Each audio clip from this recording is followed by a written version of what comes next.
Good morning, fishing friends. Doing a little reservoir river fishing, something I don't ever do. Never fished here from the kayak, so we'll see what it's like. Guy at the boat ramp said he was catching shad for bait catfishing last night. Caught like 6, 7, 2.5 pounders in his net, fish chasing bait. So hopefully they're on bait. We find a few with some moving baits. So enough yapping. We got cloud cover, foggy. Let's get after them. Now this is the way to get across the river. Thanks, Chris Tow Service. Wasn't recording. Yeah, that one was up shallow too. Well, yeah. Spinnerbait fish. All right. Spinnerbait fish right on the edge of some rocks. Heck yeah. Pound 3/4, dude. Yes. Chunked out. Eating for sure, dude. We'll take him. On the War Eagle River spinnerbait. Super dirty if you look here. My bait. Yeah. Now you see it, and now you don't. There's about, I don't know, 5 inches of visibility, 4 inches. Not much at all. Yeah, he was right here on this rocky edge, this rocky point. Another! Well, they talk about find the bait, find the fish. I've seen 3 or 4 herons over here. Seen some bait. I just don't know. It looks like there's maybe some small fish chasing. I don't know if it's like crappie or something like that, but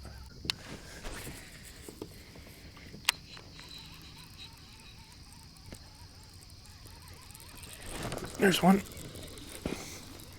Yeah, right up on the bank. Right up on the bank. Oh gosh, look at that. Oh my god, dude. Dude was trudging in that mud and had mud all in his mouth. That's how shallow that fish was. Now I've got mud all over me. All right. Dude had mud all in his mouth. Awesome. Thanks, buddy.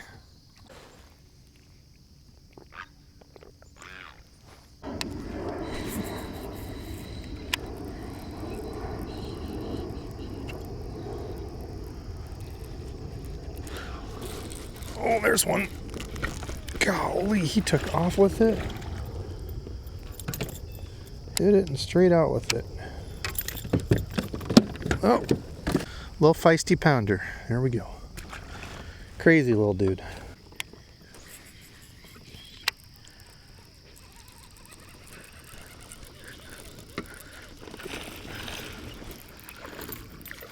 Right on the bank. Little dude.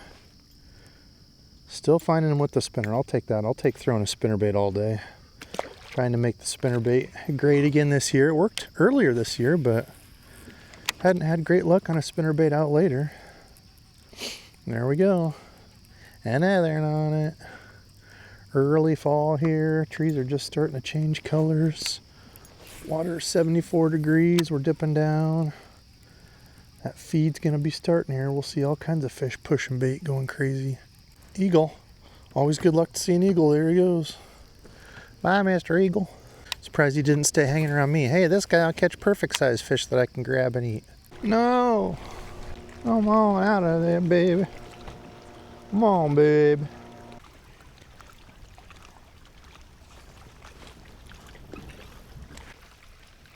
Oh my God. Didn't even notice this. Glad I came back to hit this thing. Holy crap. My freaking spinning setup got stuck in this. Oh my God. I would have been so pissed if I lost my spinning rig. Oh my gosh, thank God I saw that. Big dummy. Big dummy. Holy crap. Come eat this spinnerbait, fish. Oh, there's one.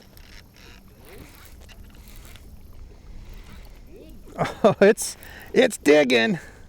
It's digging. But oh. Is it? It was stuck. It's stuck. Oh no. It's digging. I'm like, man, it just keeps, oh! I'm like, oh, it just keeps pulling straight down. Oh, man. I'm the worst. Hey! There are still fish in here. My golly, well, it's been, I don't know, hours since I caught something. On the spinnerbait again, back to where we started this morning, shallow. Little dude, but that's a fish, that felt good. Been too dang long since we caught anything. I lost that one on a crankbait a couple hours ago. And then it had been a while before that I had a bite. So no updates. Only update is I should have been fishing shallower, throwing the spinnerbait still, I guess.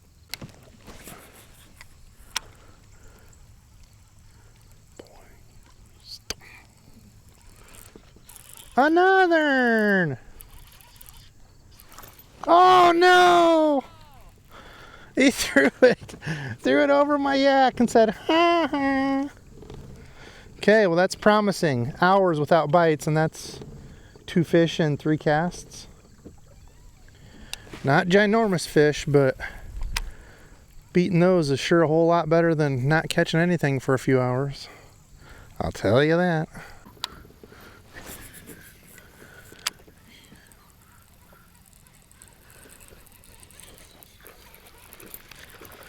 Another, and right on the bank.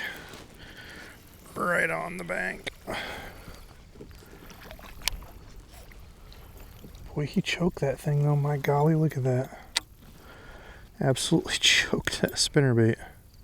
All right, fishing friends, that was a day on the river throwing something that you all know I love, one of my confidence baits for a long time, a spinnerbait. And now that bite is going to be getting even better. That video was from like, I don't know, over a month ago. Like I said, I haven't fished for like a month. So that spinnerbait bite is going to continue to heat up. This mimics just a little pile of bait. You've got this, you know, the big piece here with the skirt. You've got the blades here kicking. You've got vibration, flash, especially if you've got some wind on the water with a little bit of stain. Oh, the spinnerbait is so dang good. And in the fall, one of my favorite, absolute favorite times to fish it when they're up shallow, chasing bait. It is such a good option. Now, I went with this, the War Eagle Screaming Eagle. This is a 1/2 ounce, and you'll notice with this, there's weight on the shank to help keep this down. So as you're running this, it's not, you know, going side to side or wanting to burn out as you start burning it quickly, because I was fishing it shallow. We went out yesterday, my buddy Brando and I, he was throwing a chatterbait up super, super shallow, and that's where he was catching. He caught a ton of fish. I was throwing topwater, had a good day. That'll be a video coming up, but that was the same thing for me in that dirty water. Don't be afraid to fish shallower than you think. At least try it. Maybe they're not there, but at least give it a try. Throwing up real shallow with, you know, this doesn't have to be a spinnerbait, but chatterbait, swim jig, whatever you're comfortable with. But oftentimes going shallower than normal in that really, really dirty water. And there, super muddy. I had barely any visibility, so I went with painted blades. Now, you know, when it's sunny out, when the water's a little bit clearer, the flash from those blades can be big. But in that real dirty water, to give it, you know, that thump and kind of that visibility of sight, painted blades. I feel like people don't talk about those enough.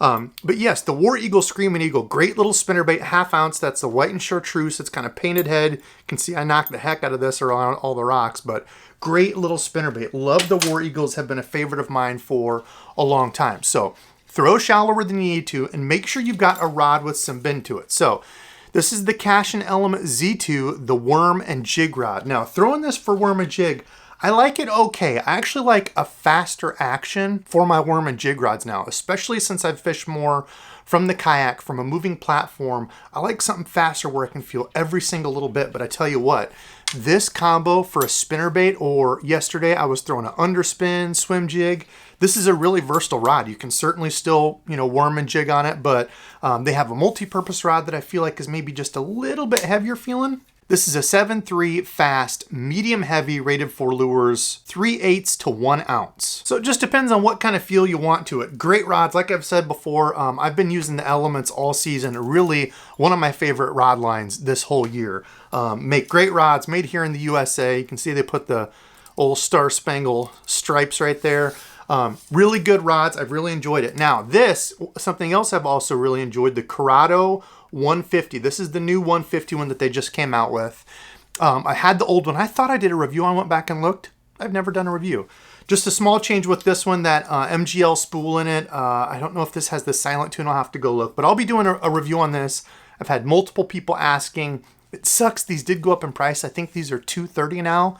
But my gosh, for an all-around do-it-all reel, I mean, there's a reason why Shimano's one of the top, and it's because they make dang good reels. The smoothness of this casts well. So yeah, great little outfit. And then 15-pound P-Line Tactical fluorocarbon. My favorite fluorocarbon. There's a bunch of good ones. Just find something that fits you. Some are a little bit more wiry. Some are a little bit more soft. The Tactical's kind of an in-between. But the thing with fluorocarbon and the hook-rod line relationship, I know that's something that people ask about, is you have to make sure the whole thing works together. I don't want too fast of a combo with like braid for a spinnerbait or a chatterbait or something where it's a moving bait where, you know, as opposed to like a jig or something, I'm feeling, if I feel the bite, I'm like, oh, do I have a bite? Do I have a bite? Making sure they have it. Then you can swing on them. With a moving bait, you know, especially if you're in a kayak, you might not get a crazy good hook set. So you want to make sure they get it. That rod has a little bit of bend to it as they get that lure, and then, and you can see that in the video with me. A couple of them, I started reeling fast. I could feel that they had it because they hit it from behind and then just kept going with it. So it's kind of like, I can feel the thump, thump, thump, and then just kind of like something hits it from behind and it feels weird. It's not really thumpy, and then boom, you can pull into them. So make sure you do that. If you're losing a lot of fish, that's what I always tell people, is to look at your whole combo, the rod, the line, and then, you know, the size of the hooks. You want to make sure it fits. So that'll be a review I'm doing. I'm going to do a Cash and Element Z2 review after using them for the year because I really, really, really have liked those. There's a couple other rods I know that I've really liked I want to do reviews on. So I've got catching up to do. I am super excited to be back doing videos, talking with you all. I love it. I'm a fishing nerd. If you can't tell down here, I got a bunch of stuff. So I absolutely love it. So comment below and let me know if there's a hook rod line relationship video for a certain lure or technique. Fall fishing, it's prime right now. It is time to get out there. If there's a certain technique, like a lure technique that you'd like to see, comment below and let me know. I love hearing from you all. Now, today's subscribed fishing friend is my man, David Rauschenbach. This was on the video I was throwing that frog. He said, definitely a great day frogging. I still use the original flapping frogs, just cover the weight with shoe goo. If you don't know, the old flapping frogs, it's from Spro. They're like an Elastec body. They had the weight on the outside, like a little round one, like most hollow body frogs. Can you see that? That's the weight there. Well, with this tough skin, it holds the weight in, but with that Elastec where it was stretchy, the weight would fall out in no time. I tried gluing mine. Mine still fell out. Just get the new Spro flapping frogs. I need to do a review. Actually, you know what? That'll be in my best and worst lures video of the year because that's coming up way quicker than we know. We've only got a couple months left of the year. Where the heck did the year go? But anyway, that was one of my top lures.